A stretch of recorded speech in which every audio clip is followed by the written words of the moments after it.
Chapter 2. Such was the house, the household, and the business Mr Verloc left behind him on his way westward at the hour of 10:30 in the morning. It was unusually early for him. His whole person exhaled the charm of almost dewy freshness. He wore his blue cloth overcoat unbuttoned. His boots were shiny. His cheeks, freshly shaven, had a sort of gloss, and even his heavy-lidded eyes, refreshed by a night of peaceful slumber, sent out glances of comparative alertness. Through the park railings these glances beheld men and women riding in the Row, couples cantering past harmoniously, others advancing sedately at a walk, loitering groups of 3 or 4, solitary horsemen looking unsociable, and solitary women, followed at a long distance by a groom with a cockade to his hat and a leather belt over his tight-fitting coat. Carriages went bowling by, mostly 2-horse broughams, with here and there a victoria, with the skin of some wild beast inside, and a woman's face and hat emerging above the folded hood. And a peculiarly London sun, against which nothing could be said except that it looked bloodshot, glorified all this by its stare. It hung at a moderate elevation above Hyde Park Corner, with an air of punctual and benign vigilance. The very pavement under Mr Verloc's feet had an old gold tinge in that diffused light, in which neither wall, nor tree, nor beast, nor man cast a shadow. Mr Verloc was going westward through a town without shadows, in an atmosphere of powdered old gold. There were red, coppery gleams on the roofs of houses, on the corners of walls, on the panels of carriages, on the very coats of the horses, and on the broad back of Mr Verloc's overcoat, where they produced a dull effect of rustiness. But Mr Verloc was not in the least conscious of having got rusty. He surveyed through the park railings the evidences of the town's opulence and luxury with an approving eye. All these people had to be protected. Protection is the first necessity of opulence and luxury. They had to be protected, and their horses, carriages, houses, servants had to be protected, and the source of their wealth had to be protected in the heart of the city and the heart of the country.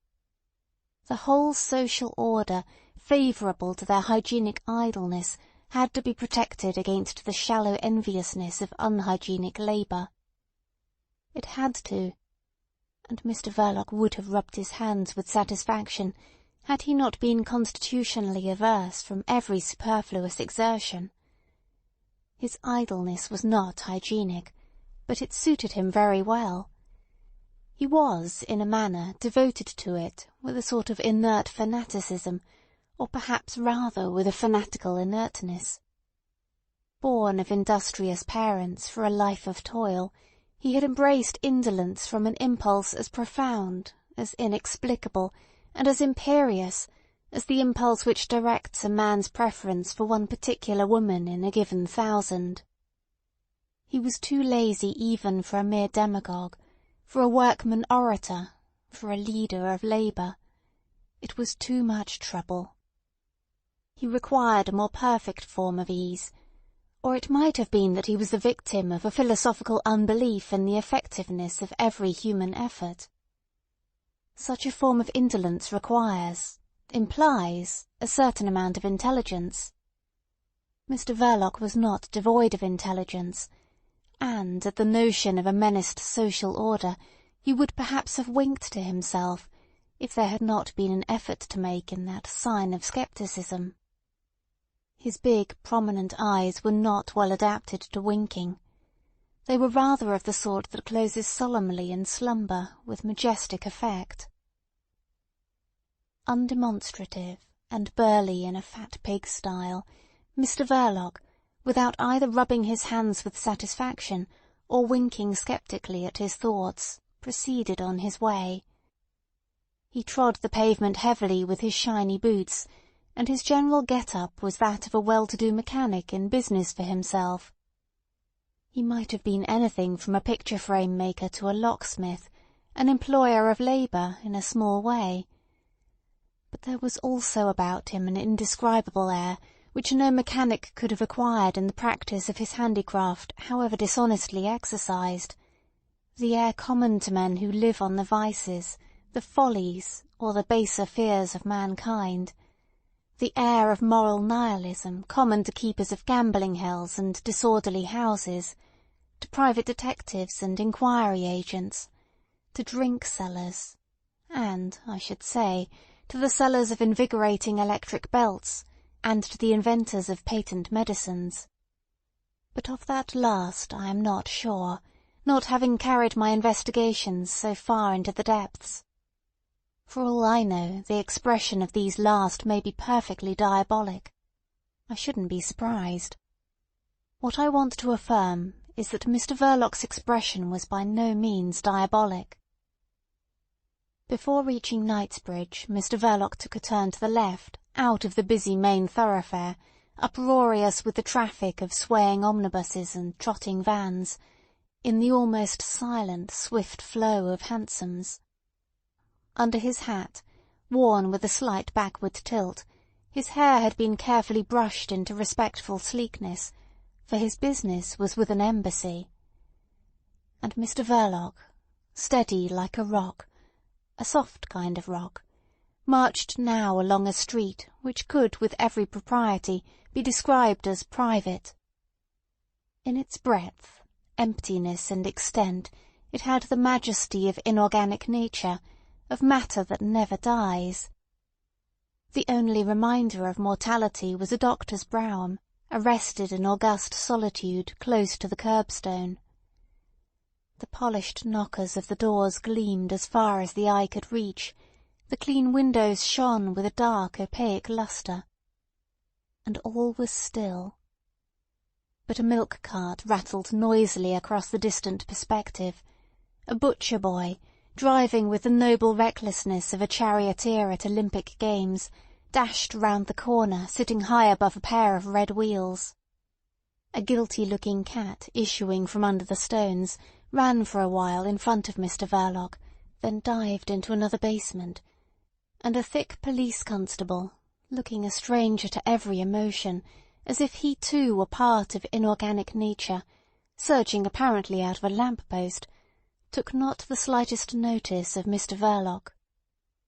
With a turn to the left, Mr. Verloc pursued his way along a narrow street, by the side of a yellow wall, which, for some inscrutable reason, had No. 1 Chesham Square written on it in black letters. Chesham Square was at least 60 yards away, and Mr. Verloc, cosmopolitan enough not to be deceived by London's topographical mysteries, held on steadily, without a sign of surprise or indignation.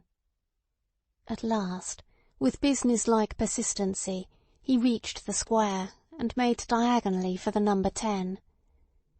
This belonged to an imposing carriage gate in a high, clean wall between two houses, one of which rationally enough bore the No. 9, and the other was numbered 37, but the fact that this last belonged to Porthill Street, a street well known in the neighbourhood, was proclaimed by an inscription placed above the ground-floor windows by whatever highly efficient authority is charged with the duty of keeping track of London's strayed houses.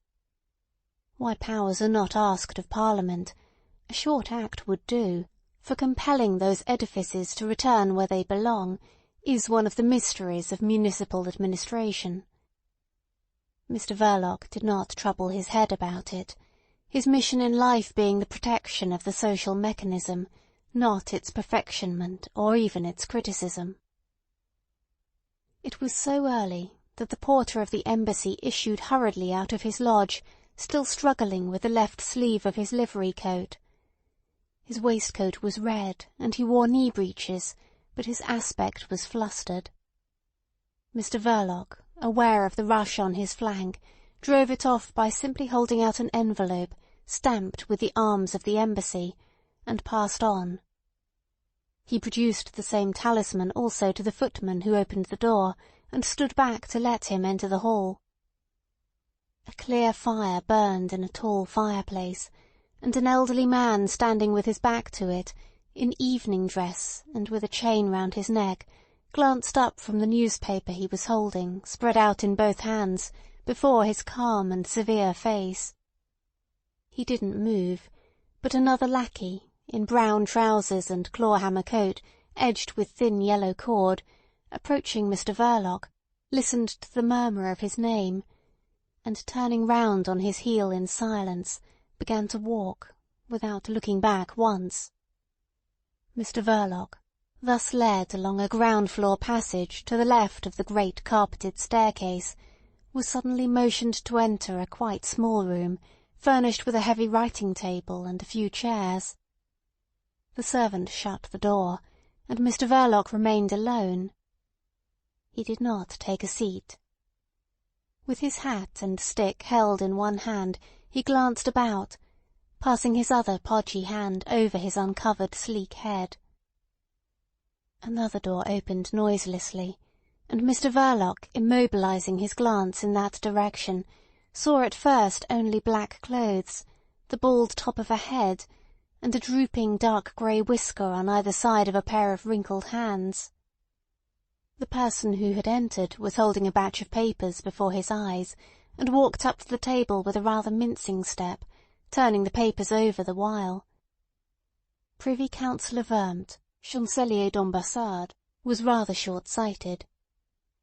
This meritorious official laying the papers on the table disclosed a face of pasty complexion and of melancholy ugliness, surrounded by a lot of fine, long, dark grey hairs, barred heavily by thick and bushy eyebrows. He put on a black-framed pince-nez upon a blunt and shapeless nose, and seemed struck by Mr Verloc's appearance. Under the enormous eyebrows his weak eyes blinked pathetically through the glasses. He made no sign of greeting, neither did Mr Verloc, who certainly knew his place, but a subtle change about the general outlines of his shoulders and back suggested a slight bending of Mr Verloc's spine under the vast surface of his overcoat. The effect was of unobtrusive deference. "I have here some of your reports," said the bureaucrat in an unexpectedly soft and weary voice, and pressing the tip of his forefinger on the papers with force. He paused, and Mr Verloc, who had recognized his own handwriting very well, waited in an almost breathless silence. "We are not very satisfied with the attitude of the police here," the other continued, with every appearance of mental fatigue. The shoulders of Mr Verloc, without actually moving, suggested a shrug, and for the first time since he left his home that morning his lips opened. "Every country has its police," he said philosophically. But as the official of the embassy went on blinking at him steadily, he felt constrained to add, "Allow me to observe that I have no means of action upon the police here." "What is desired," said the man of papers, "is the occurrence of something definite which should stimulate their vigilance. That is within your province, is it not so?" Mr Verloc made no answer except by a sigh, which escaped him involuntarily, for instantly he tried to give his face a cheerful expression. The official blinked doubtfully, as if affected by the dim light of the room. He repeated vaguely, "The vigilance of the police and the severity of the magistrates, the general leniency of the judicial procedure here, and the utter absence of all repressive measures are a scandal to Europe. What is wished for just now is the accentuation of the unrest, of the fermentation which undoubtedly exists." "Undoubtedly, undoubtedly," broke in Mr Verloc, in a deep, deferential bass of an oratorical quality, so utterly different from the tone in which he had spoken before, that his interlocutor remained profoundly surprised. "It exists to a dangerous degree. My reports for the last 12 months make it sufficiently clear." "Your reports for the last 12 months," State Councillor Vermt began in his gentle and dispassionate tone, "have been read by me. I failed to discover why you wrote them at all." A sad silence reigned for a time. Mr Verloc seemed to have swallowed his tongue, and the other gazed at the papers on the table fixedly.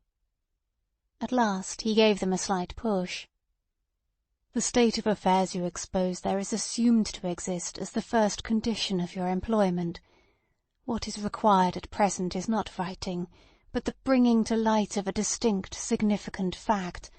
I would almost say of an alarming fact." "I need not say that all my endeavours shall be directed to that end," Mr Verloc said, with convinced modulations in his conversational husky tone. But the sense of being blinked at watchfully behind the blind glitter of these eyeglasses on the other side of the table disconcerted him. He stopped short with a gesture of absolute devotion. The useful, hard-working, if obscure member of the embassy had an air of being impressed by some newly born thought. "You are very corpulent," he said. This observation, really of a psychological nature, and advanced with the modest hesitation of an office man more familiar with ink and paper than with the requirements of active life, stung Mr Verloc in the manner of a rude personal remark. He stepped back a pace. "Eh? What were you pleased to say?" he exclaimed, with husky resentment.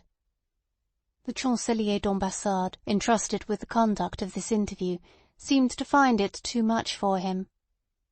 "I think," he said, "that you had better see Mr Vladimir." "Yes, decidedly I think you ought to see Mr Vladimir. Be good enough to wait here," he added, and went out with mincing steps. At once Mr Verloc passed his hand over his hair. A slight perspiration had broken out on his forehead. He let the air escape from his pursed-up lips, like a man blowing at a spoonful of hot soup. But when the servant in brown appeared at the door silently, Mr Verloc had not moved an inch from the place he had occupied throughout the interview. He had remained motionless, as if feeling himself surrounded by pitfalls.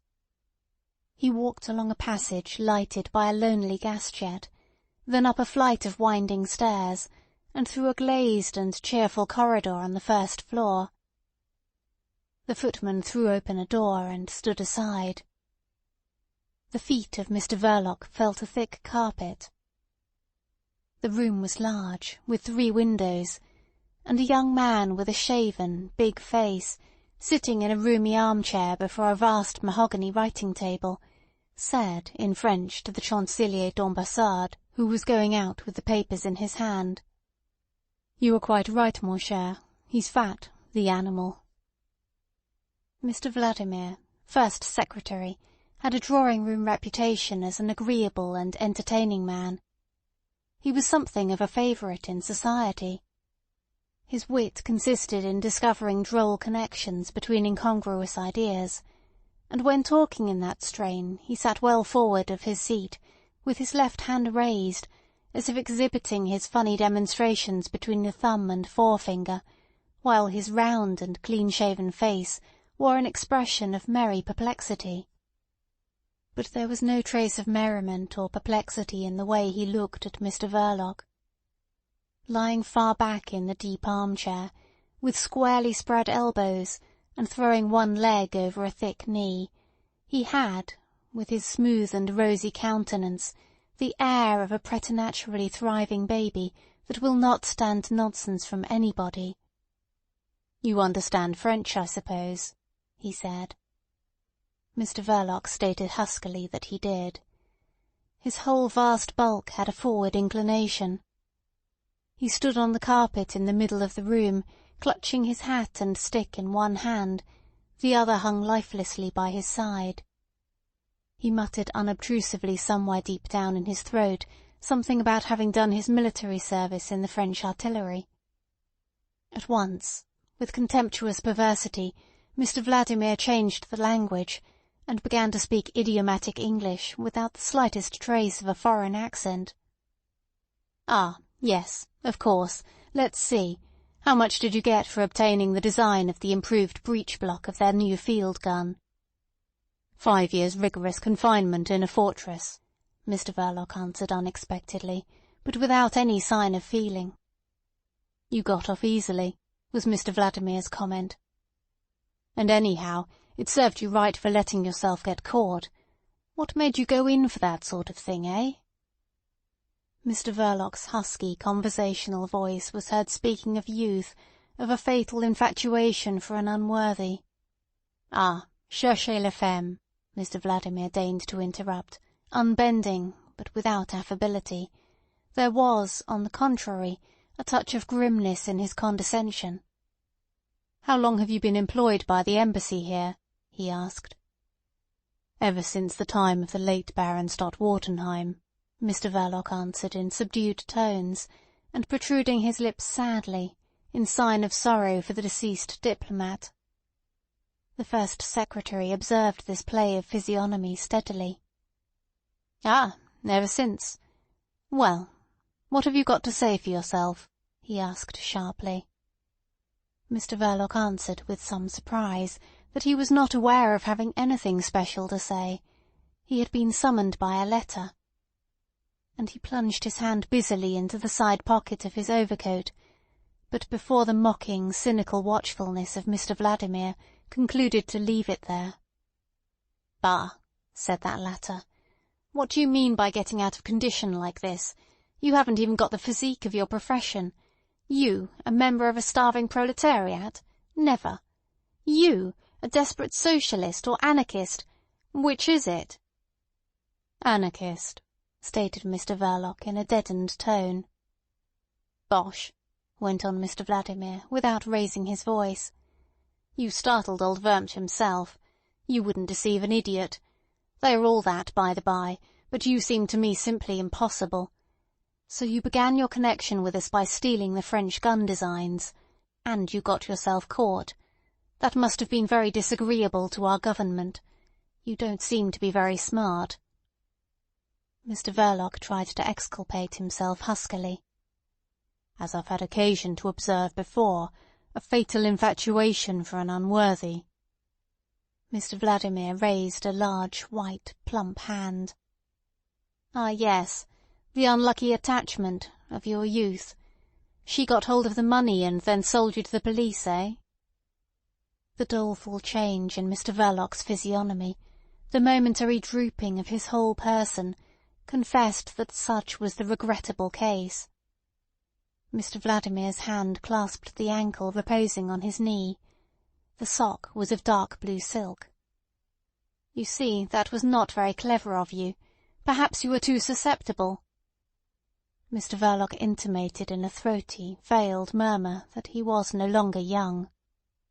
"Oh, that's a failing which age does not cure," Mr. Vladimir remarked, with sinister familiarity. "But no, you were too fat for that. You could not have come to look like this if you had been at all susceptible. I'll tell you what I think is the matter. You are a lazy fellow. How long have you been drawing pay from this embassy?" 11 years, was the answer, after a moment of sulky hesitation. "I've been charged with several missions to London, while His Excellency Baron Stott-Wartenheim was still ambassador in Paris. Then, by His Excellency's instructions, I settled down in London. I am English." "You are you, eh?" "A natural-born British subject," Mr. Verloc said stolidly. "But my father was French, and so—" "Never mind explaining," interrupted the other. "I dare say you could have been legally a Marshal of France and a Member of Parliament in England, and then indeed you would have been some use to our embassy." This flight of fancy provoked something like a faint smile on Mr. Verloc's face.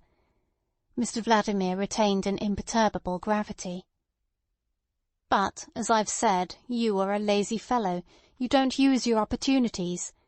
In the time of Baron Stott-Wartenheim we had a lot of soft-headed people running this embassy. They caused fellows of your sort to form a false conception of the nature of a Secret Service fund. It is my business to correct this misapprehension by telling you what the Secret Service is not. It is not a philanthropic institution. I've had you called here on purpose to tell you this." Mr. Vladimir observed the forced expression of bewilderment on Verloc's face, and smiled sarcastically. "I see that you understand me perfectly. I dare say you are intelligent enough for your work. What we want now is activity. Activity." On repeating this last word, Mr. Vladimir laid a long white forefinger on the edge of the desk. Every trace of huskiness disappeared from Verloc's voice. The nape of his gross neck became crimson above the velvet collar of his overcoat. His lips quivered before they came widely open. "If you'll only be good enough to look up my record," he boomed out in his great, clear, oratorical bass, "you'll see I gave a warning only 3 months ago, on the occasion of the Grand Duke Romuald's visit to Paris, which was telegraphed from here to the French police, and—" "Tut, tut!" broke out Mr. Vladimir with a frowning grimace. "The French police had no use for your warning. Don't roar like this. What the devil do you mean?" With a note of proud humility, Mr. Verloc apologized for forgetting himself. His voice, famous for years at open-air meetings and at workmen's assemblies in large halls, had contributed, he said, to his reputation of a good and trustworthy comrade. It was, therefore, a part of his usefulness. It had inspired confidence in his principles. "I was always put up to speak by the leaders at a critical moment," Mr. Verloc declared, with obvious satisfaction. There was no uproar above which he could not make himself heard, he added, and suddenly he made a demonstration. "Allow me," he said. With lowered forehead, without looking up, swiftly and ponderously he crossed the room to one of the French windows. As if giving way to an uncontrollable impulse, he opened it a little. Mr. Vladimir, jumping up amazed from the depths of the armchair, looked over his shoulder, and below, across the courtyard of the embassy, well beyond the open gate, could be seen the broad back of a policeman watching idly the gorgeous perambulator of a wealthy baby being wheeled in state across the square. "Constable," said Mr. Verloc, with no more effort than if he were whispering, and Mr. Vladimir burst into a laugh on seeing the policeman spin round as if prodded by a sharp instrument. Mr. Verloc shut the window quietly and returned to the middle of the room. "With a voice like that," he said, putting on the husky conversational pedal, "I was naturally trusted. And I knew what to say, too." Mr. Vladimir, arranging his cravat, observed him in the glass over the mantelpiece. "I dare say you have the social revolutionary jargon by heart well enough," he said contemptuously. "Vox et. You haven't ever studied Latin, have you?" "No," growled Mr. Verloc. "You did not expect me to know it. I belong to the million. Who knows Latin? Only a few hundred imbeciles who aren't fit to take care of themselves." For some 30 seconds longer Mr. Vladimir studied in the mirror the fleshy profile, the gross bulk, of the man behind him. And at the same time he had the advantage of seeing his own face, clean-shaved and round, rosy about the gills, and with the thin, sensitive lips, formed exactly for the utterance of those delicate witticisms which had made him such a favourite in the very highest society. Then he turned and advanced into the room with such determination that the very ends of his quaintly old-fashioned bow necktie seemed to bristle with unspeakable menaces. The movement was so swift and fierce that Mr. Verloc, casting an oblique glance, quailed inwardly. "Aha! You dare be impudent," Mr. Vladimir began, with an amazingly guttural intonation, not only utterly un-English, but absolutely un-European, and startling even to Mr. Verloc's experience of cosmopolitan slums. "You dare? Well, I am going to speak plain English to you. Voice won't do. We have no use for your voice. We don't want a voice. We want facts, startling facts, damn you," he added, with a sort of ferocious discretion, right into Mr. Verloc's face. "Don't you try to come over me with your Hyperborean manners," Mr. Verloc defended himself huskily, looking at the carpet. At this his interlocutor, smiling mockingly above the bristling bow of his necktie, switched the conversation into French. You give yourself for an agent provocateur. The proper business of an agent provocateur is to provoke. As far as I can judge from your record kept here, you have done nothing to earn your money for the last 3 years."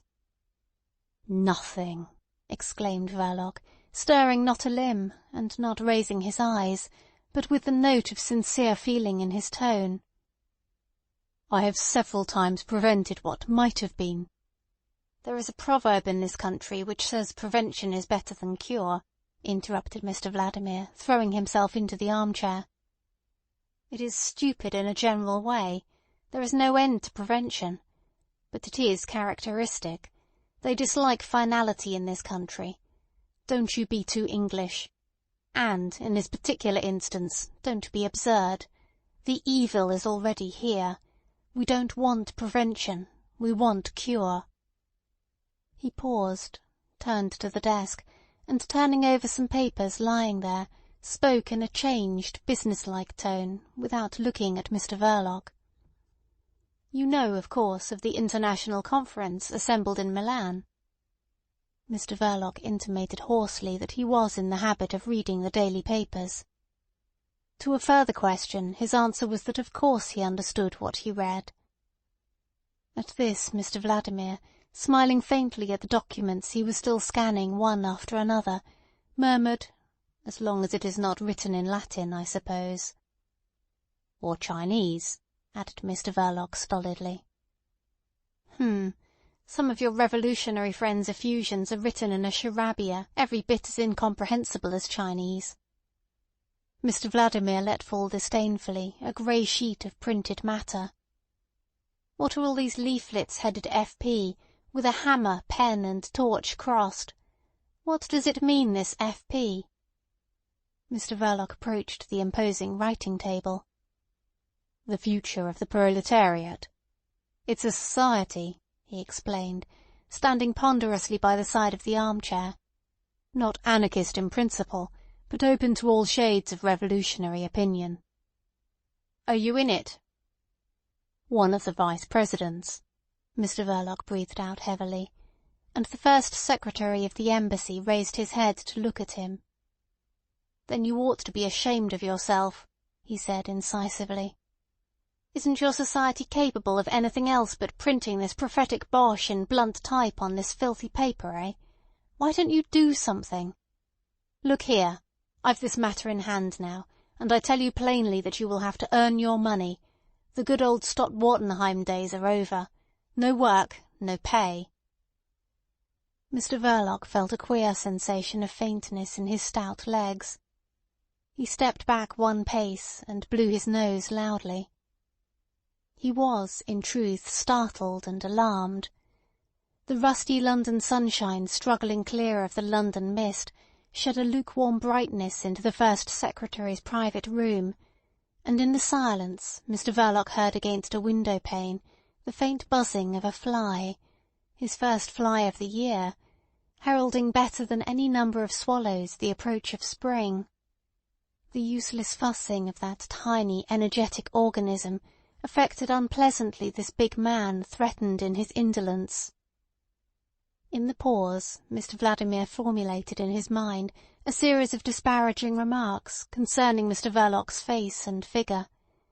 The fellow was unexpectedly vulgar, heavy, and impudently unintelligent. He looked uncommonly like a master plumber come to present his bill. The First Secretary of the Embassy, from his occasional excursions into the field of American humour, had formed a special notion of that class of mechanic as the embodiment of fraudulent laziness and incompetency. This, then, was the famous and trusty secret agent, so secret that he was never designated otherwise but by the symbol delta in the late Baron Stott Wartenheim's official, semi-official, and confidential correspondence. The celebrated agent Delta, whose warnings had the power to change the schemes and the dates of royal, imperial, grand ducal journeys, and sometimes caused them to be put off altogether. This fellow. And Mr. Vladimir indulged mentally in an enormous and derisive fit of merriment, partly at his own astonishment, which he judged naive, but mostly at the expense of the universally regretted Baron Stott-Wartenheim. His late Excellency, whom the august favour of his imperial master had imposed as ambassador upon several reluctant ministers of foreign affairs, had enjoyed in his lifetime a fame for an owlish, pessimistic gullibility. His Excellency had the social revolution on the brain. He imagined himself to be a diplomatist, set apart by a special dispensation to watch the end of diplomacy, and pretty nearly the end of the world, in a horrid democratic upheaval.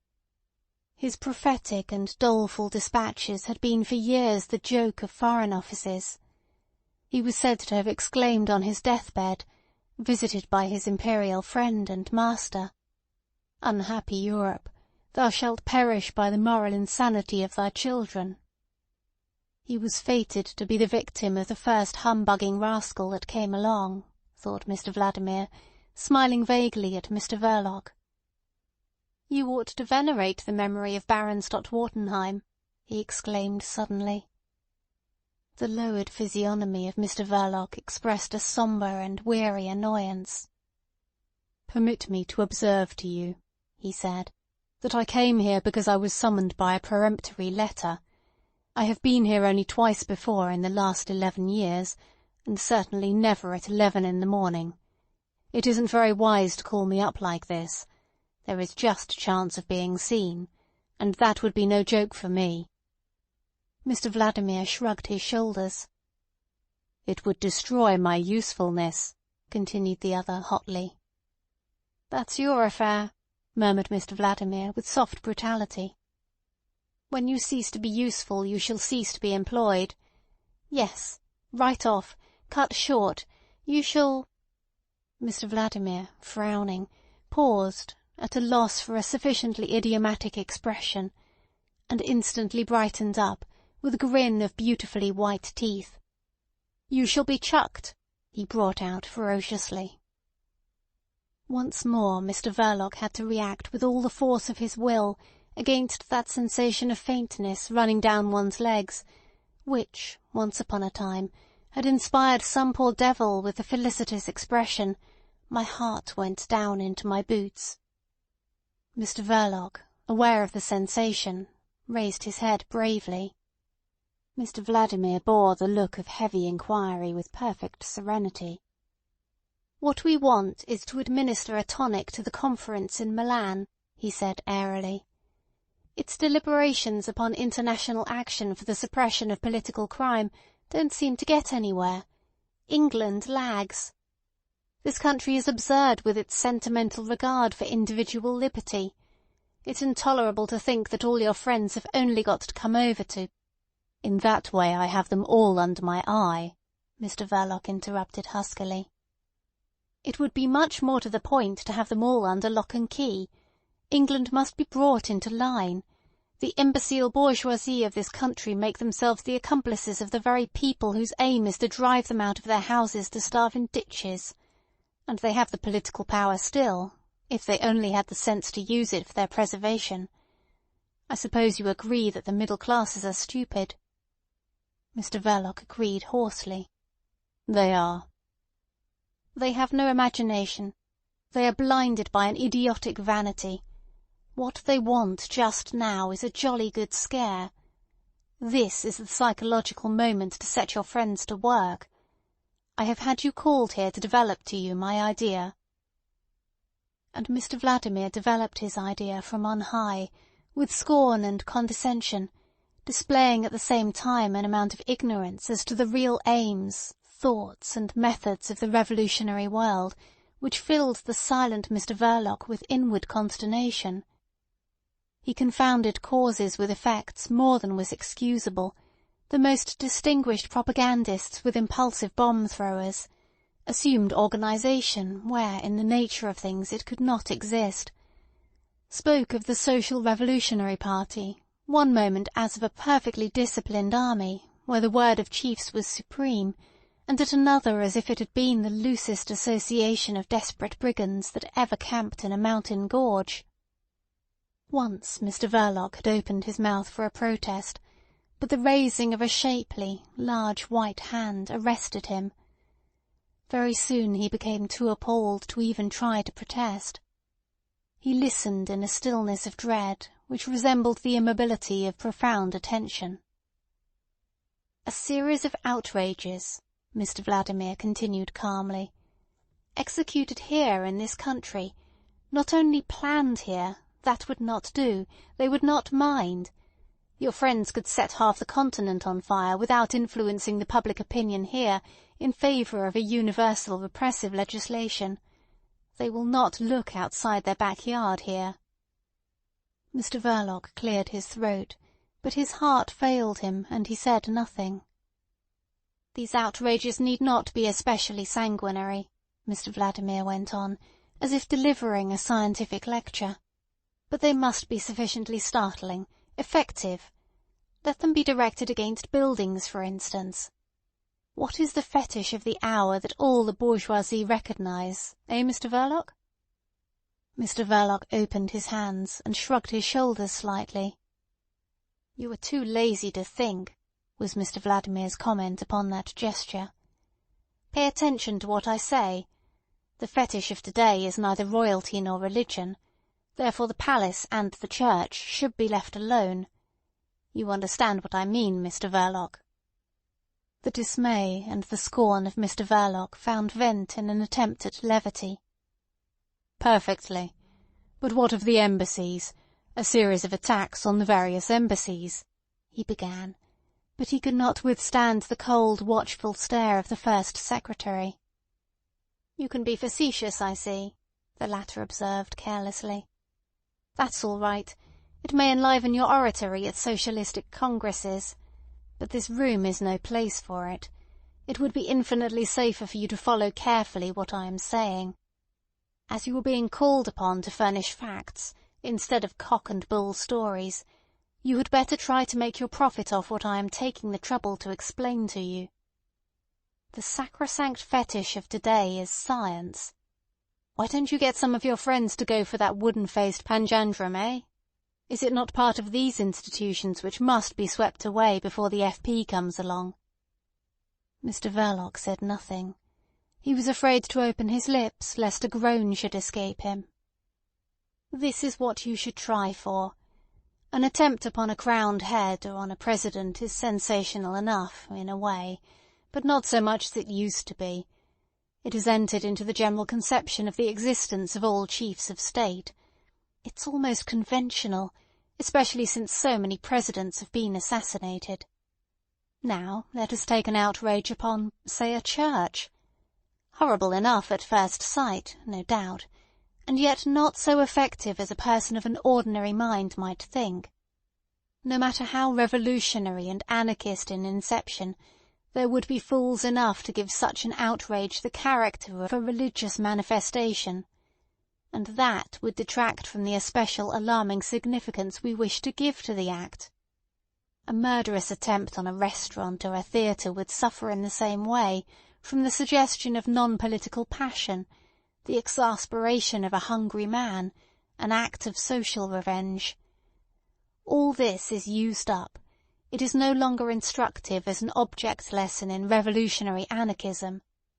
Every newspaper has ready-made phrases to explain such manifestations away.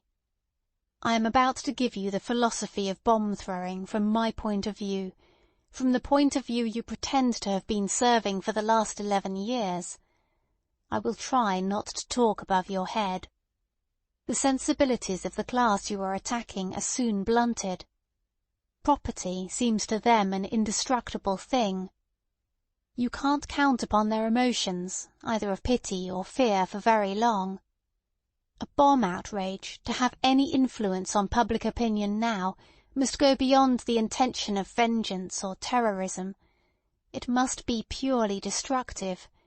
It must be that, and only that, beyond the faintest suspicion of any other object. You anarchists should make it clear that you are perfectly determined to make a clean sweep of the whole social creation. But how to get that appallingly absurd notion into the heads of the middle classes, so that there should be no mistake? That's the question. by directing your blows at something outside the ordinary passions of humanity is the answer. Of course, there is art.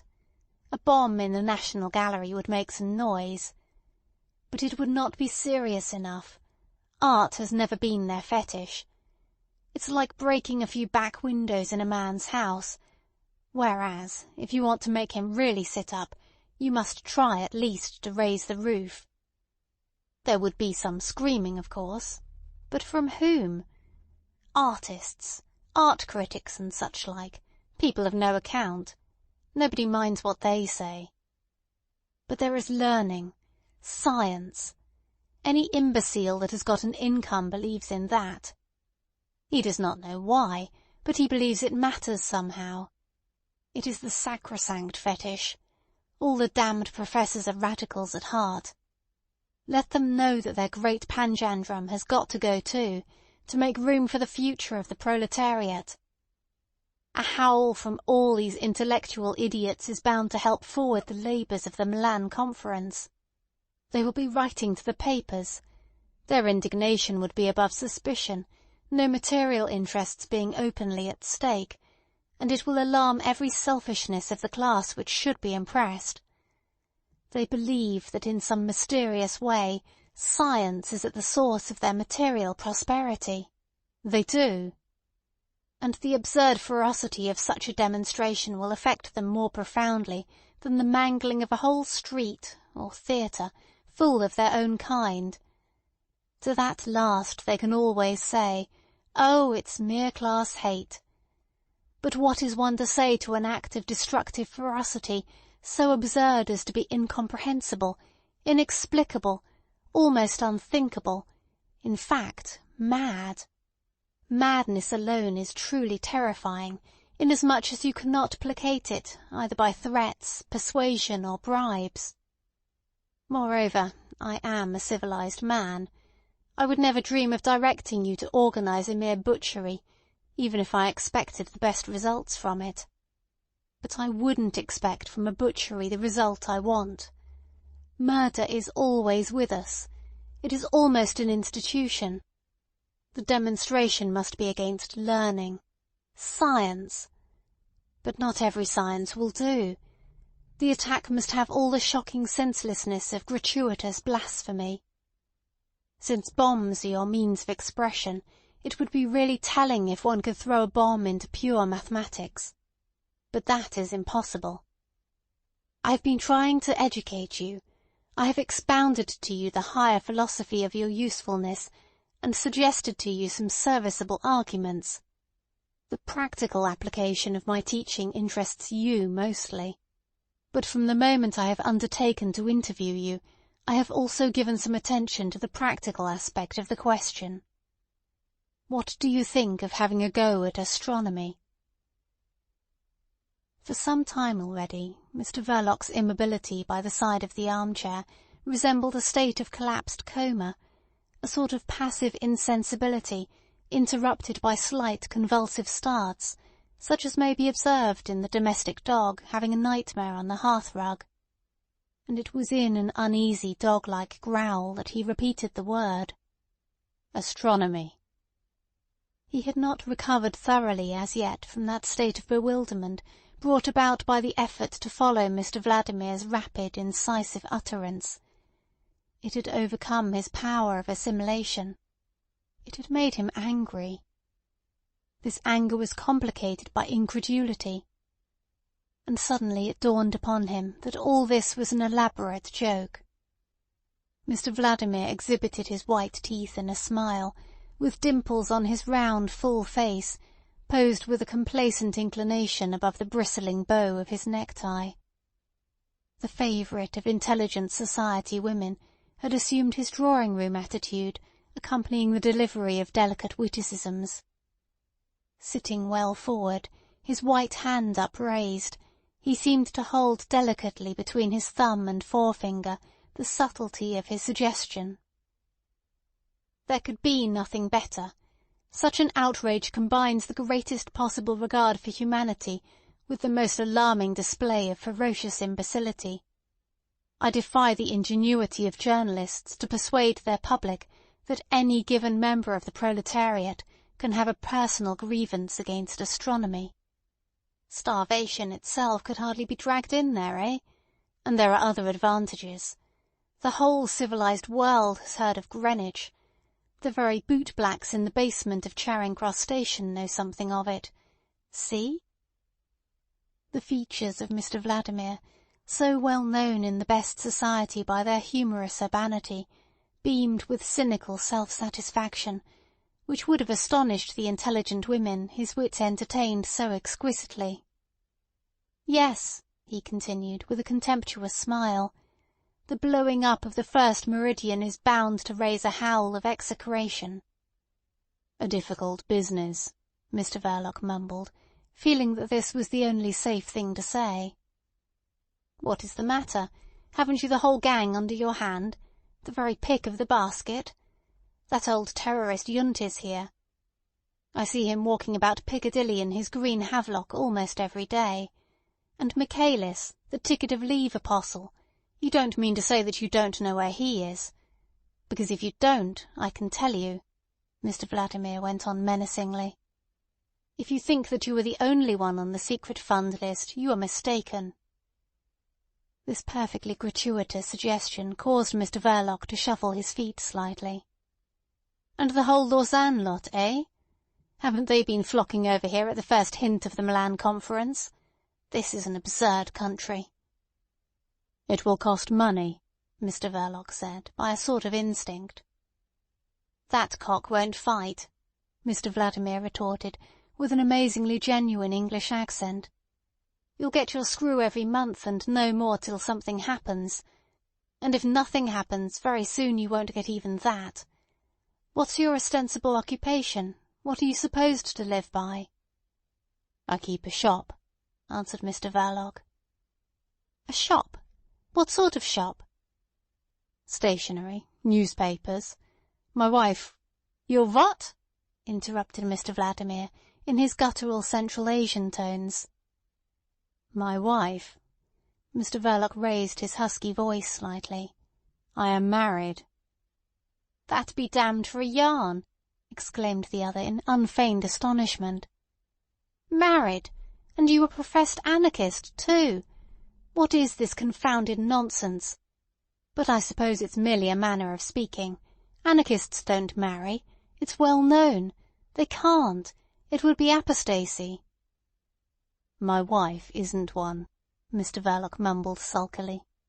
Moreover, it's no concern of yours. Oh, yes, it is, snapped Mr. Vladimir. I'm beginning to be convinced that you are not at all a man for the work you've been employed on. Why, you must have discredited yourself completely in your own world by your marriage. Couldn't you have managed without? This is your virtuous attachment, eh? What with one sort of attachment and another, you are doing away with your usefulness. Mr. Verloc, puffing out his cheeks, let the air escape violently, and that was all. He had armed himself with patience. It was not to be tried much longer. The first secretary became suddenly very curt, detached, final.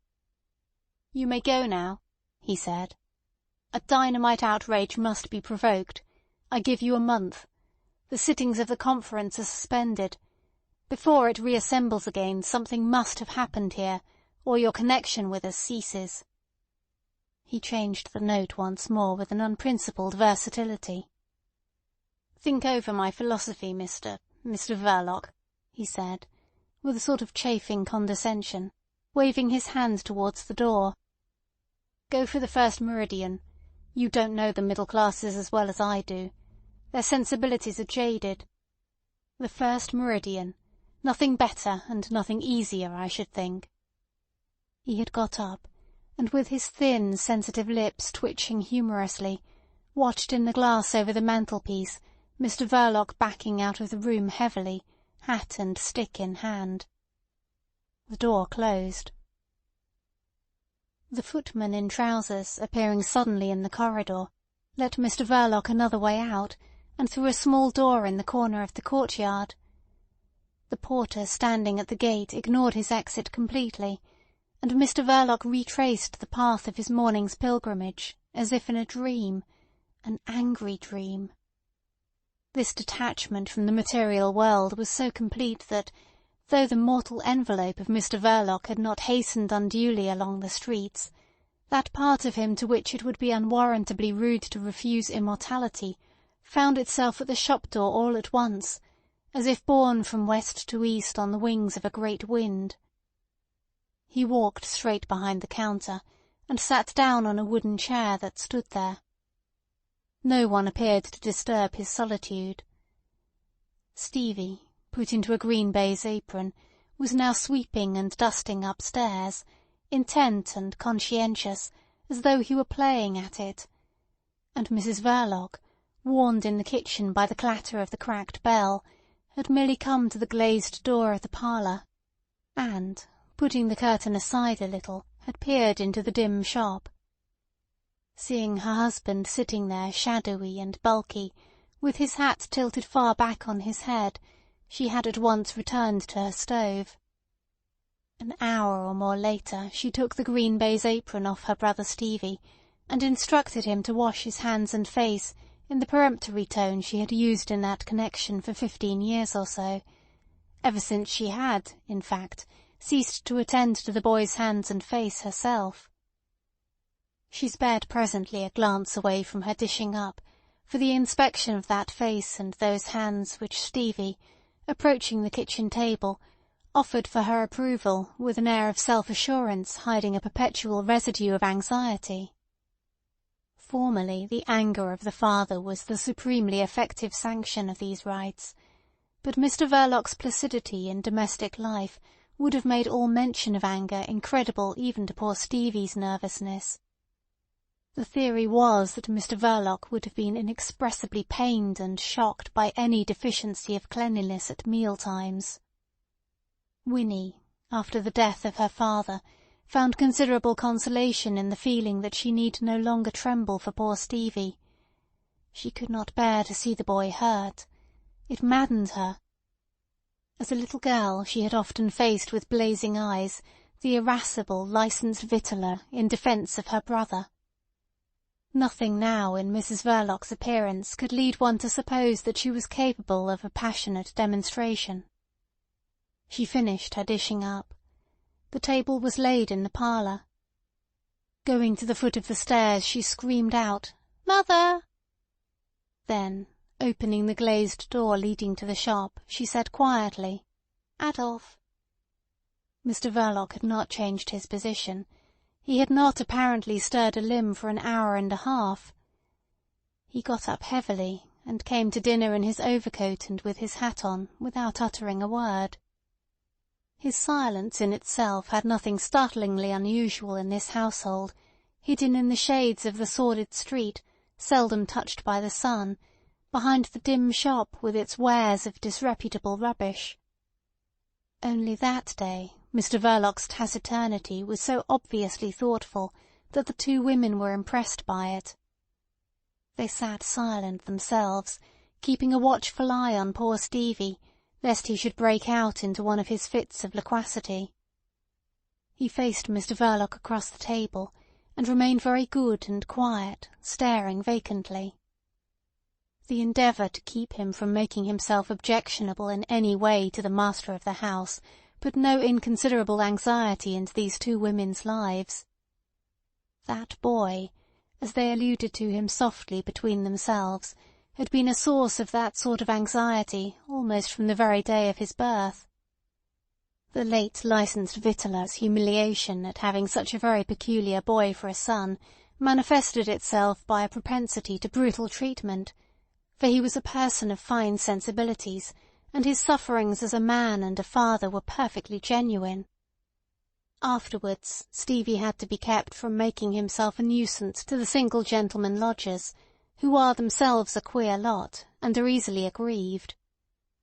And there was always the anxiety of his mere existence to face. Visions of a workhouse infirmary for her child had haunted the old woman in the basement breakfast-room of the decayed Belgravian house. "If you had not found such a good husband, my dear," she used to say to her daughter, "I don't know what would have become of that poor boy." Mr Verloc extended as much recognition to Stevie as a man not particularly fond of animals may give to his wife's beloved cat, and this recognition, benevolent and perfunctory, was essentially of the same quality. Both women admitted to themselves that not much more could be reasonably expected. It was enough to earn for Mr Verloc the old woman's reverential gratitude. In the early days, made sceptical by the trials of friendless life, she used sometimes to ask anxiously, "You don't think, my dear, that Mr Verloc is getting tired of seeing Stevie about?" To this Winnie replied habitually by a slight toss of her head. Once, however, she retorted, with a rather grim pertness, "He'll have to get tired of me first." A long silence ensued. The mother, with her feet propped up on a stool, seemed to be trying to get to the bottom of that answer, whose feminine profundity had struck her all of a heap. She had never really understood why Winnie had married Mr Verloc. It was very sensible of her, and evidently had turned out for the best, but her girl might have naturally hoped to find somebody of a more suitable age. There had been a steady young fellow, only son of a butcher in the next street, helping his father in business, with whom Winnie had been walking out with obvious gusto. He was dependent on his father, it is true, but the business was good and his prospects excellent. He took her girl to the theatre on several evenings. Then, just as she began to dread to hear of their engagement, for what could she have done with that big house alone, with Stevie on her hands, that romance came to an abrupt end, and Winnie went about looking very dull. But Mr Verloc, turning up providentially to occupy the first-floor front bedroom, there had been no more question of the young butcher. It was clearly providential. End of section 2.